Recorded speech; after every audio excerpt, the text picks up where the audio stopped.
and welcome to It's Just Angela, my channel. And this channel is based on my life story and Angela and Earth Angel's journey. And this is part 2. Where we left off, we have just arrived to my Uncle Peter's place in Raynham after we escaped from Herne Bay and from Eric. Now, our next part of our journey is I suppose a little bit up and down, but I will begin. We couldn't stay at Raynham for very long because there wasn't any room for us to be staying in the flat where Peter was living.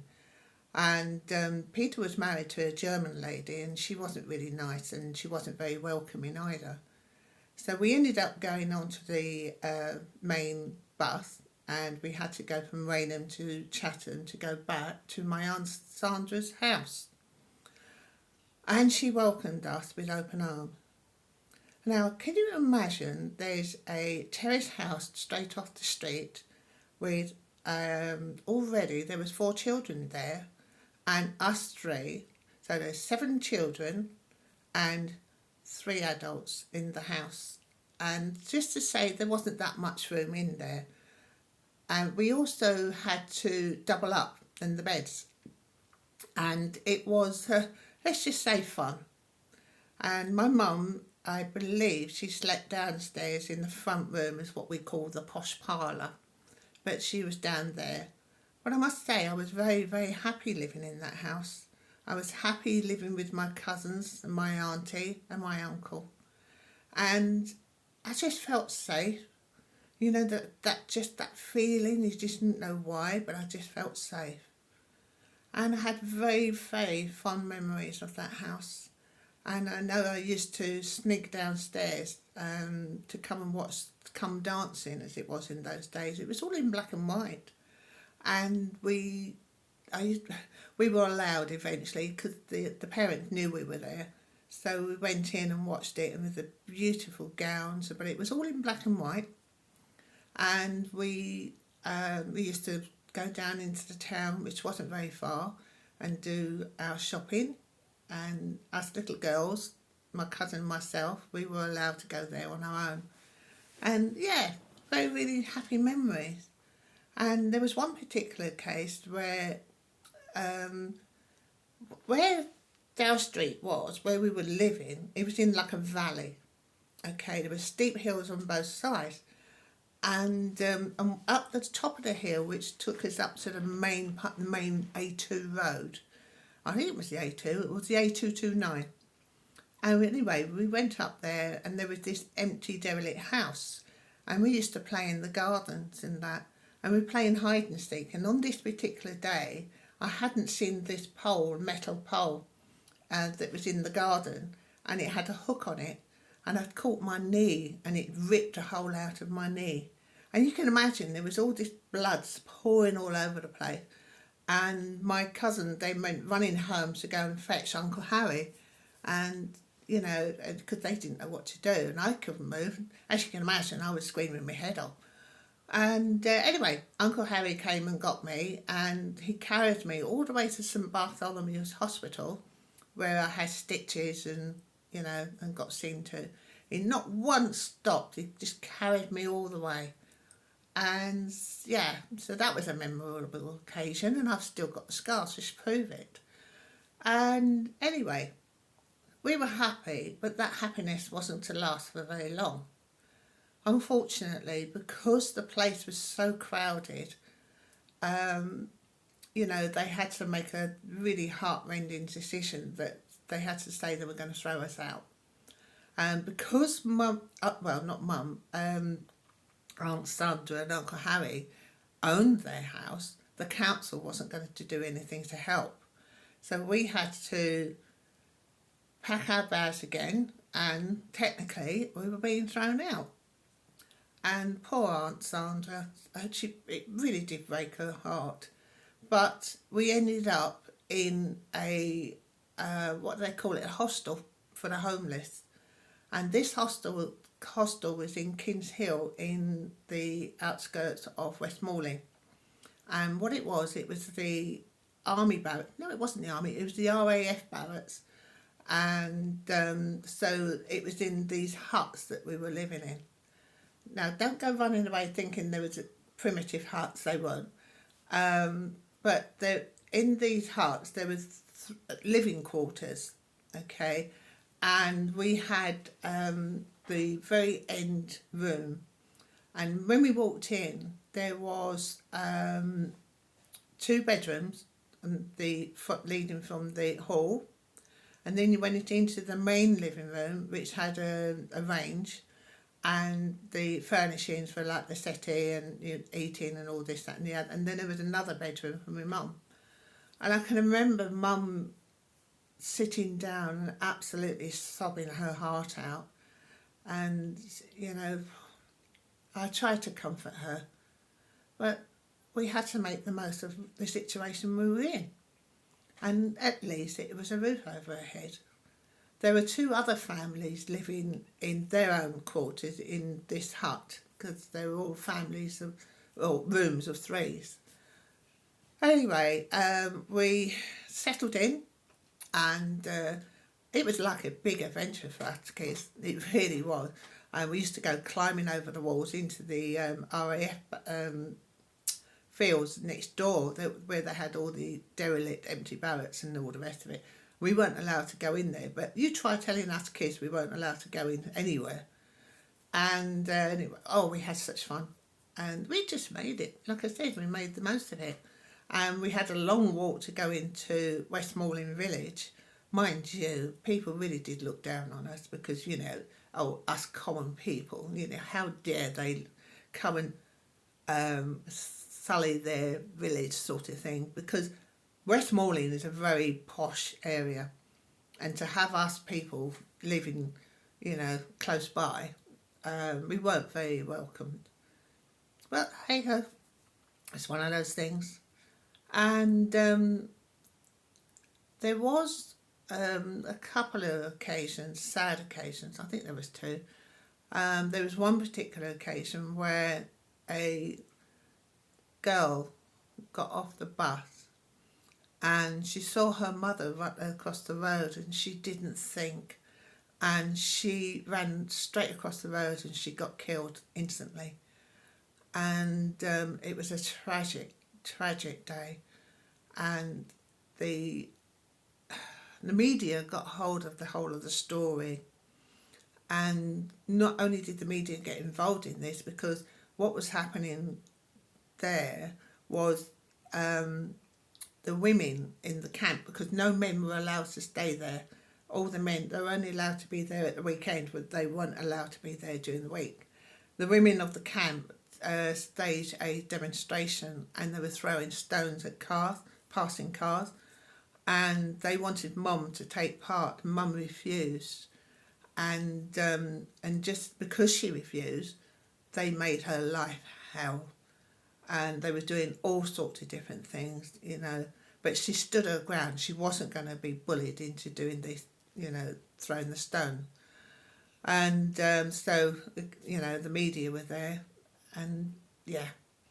And I do remember Eric turning up in the place, and I think I kept out of his way, because I don't remember him trying to abuse me in any way, which was good.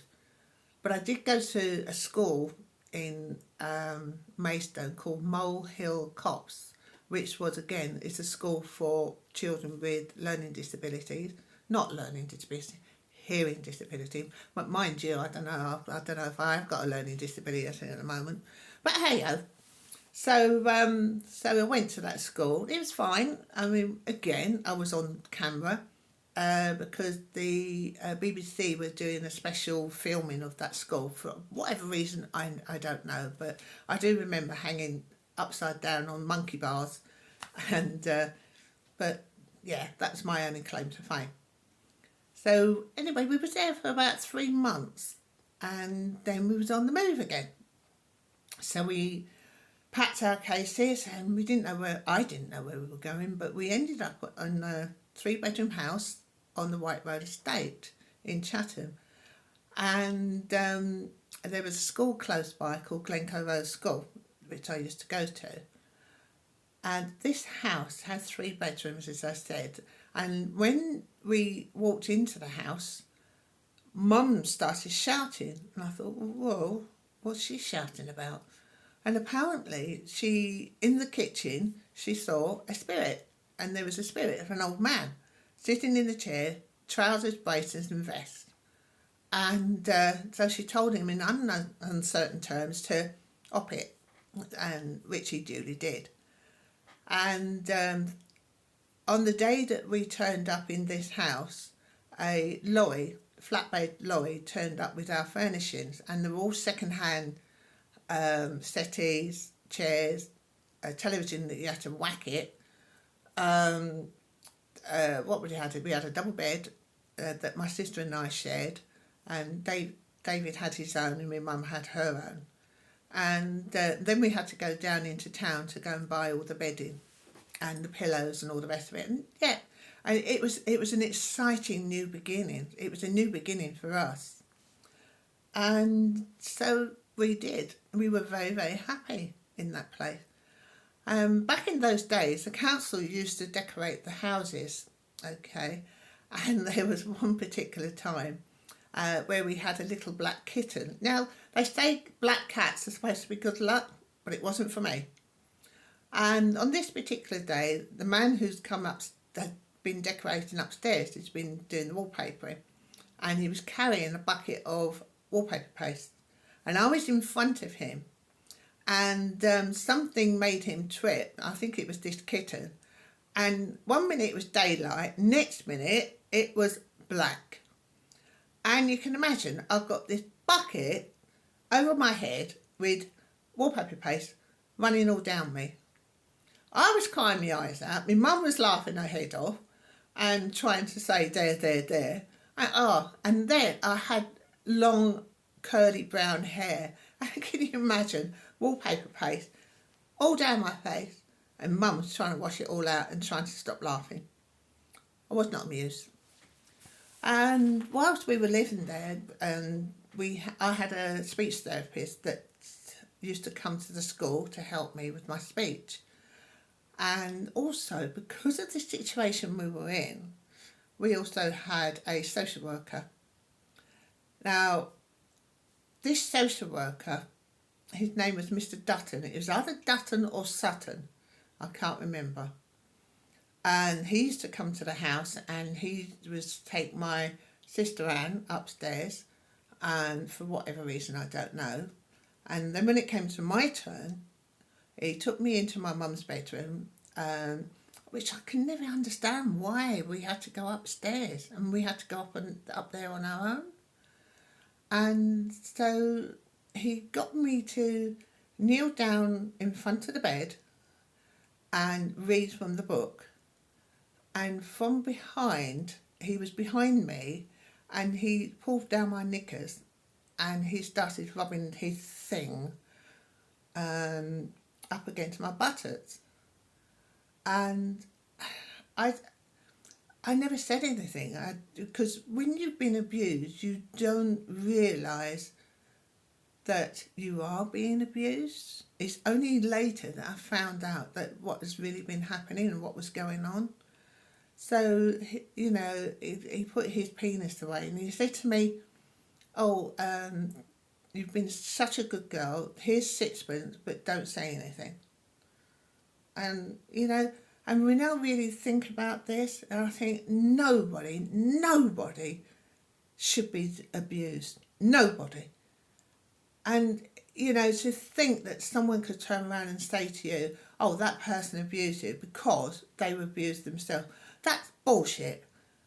And utter bullshit. You know, you're going to have to forgive me for this. Because if that person knows the pain that they went through, why inflict it on somebody else? Nobody deserves to have the trauma, the heartache, the feeling that you have, and you carry those feelings for the rest of your life. And not only that, many years later, I discovered that what was happening to me was that I was suffering from PTSD, which is post-traumatic stress disorder. And thinking this is all to do with the army, I thought, no. But no, anybody can be diagnosed with PTSD.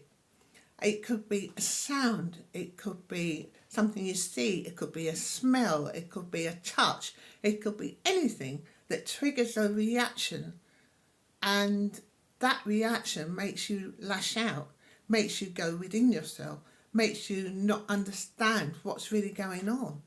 Because it's all those little things in the back of your head, and it's been stored in there, and it just takes that, as I said, the sight, the sound, the touch, or whatever.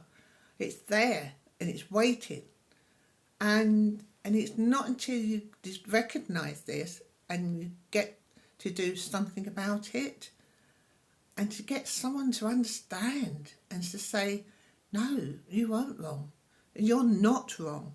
They are in the wrong is because they're guilty, and it's their guilt. It's that they're trying to stop you from getting them into trouble.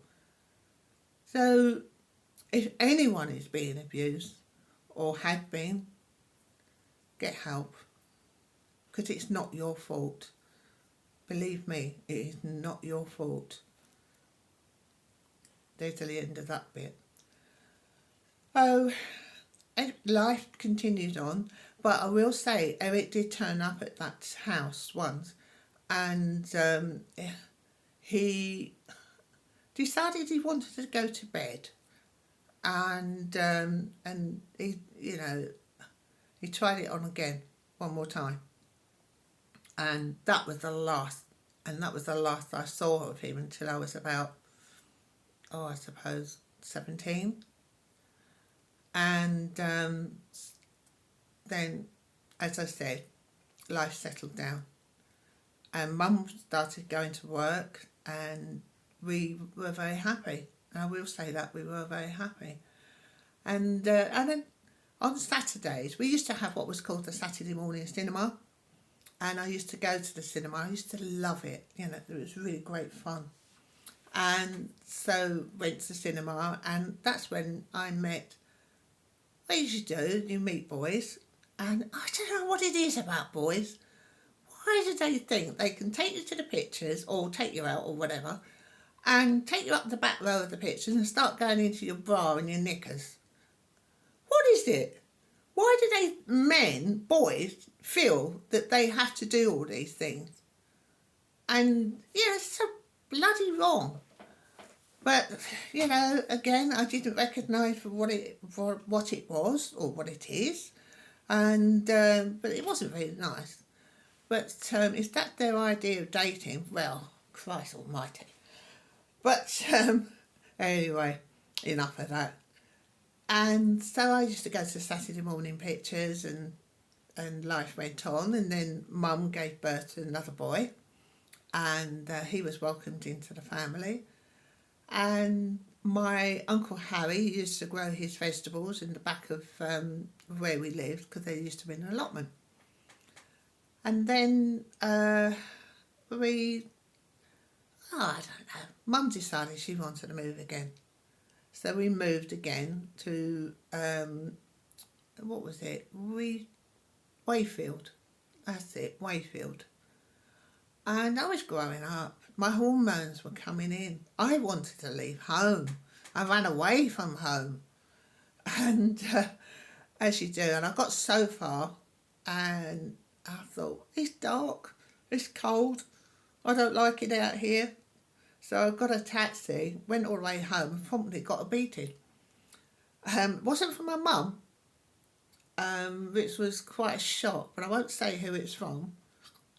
But, and I wish I hadn't gone back home, but hey-ho. Because I think that was another trauma, you got that beating, and I got the beating with a leather belt. That brought back memories, and it still stayed with me even till today. And so we stayed there for a while, and my Uncle Harry died in 1969, and that was such a sad, awful time, and I was 13, I think. And then we again moved, and we moved to Weeswood Estate. And that it was when I met my husband to be. And my husband to be was doing I don't know if it's the Cancer and the Polio. It's like a raffle thing, you know, you pay so much a week and then hope you get some money. And he used to come round and I fancied him like crazy. And I said to my sister, we always used to, I don't know, I bet you used to do it, you girls. And, you know, write a little note, I fancy you, would you go out with me? So anyway, she gave it to him. And I was, how old was I? I was coming up for 14. And yeah, he did. He went out with me. And so that we had a lovely relationship. We really did. But our first date didn't go off very well because I was deaf and he didn't know I was deaf. I thought he said one bus stop and he said another bus stop. We were both waiting in different bus stops and thinking each other had stood each other up. And so anyway, we managed to sort that problem out. Then we was on the move again. And this time we ended up in a place called Paget Street. And I was still going to school. My school was just behind Paget Street. And nothing really major happened, you know, just went to school. Boys were taking the mickey out of me as they usually do. And girls. They were all as bad as each other, to be honest with you. They just seem to think that just because you're deaf, they have the right to be nasty to you.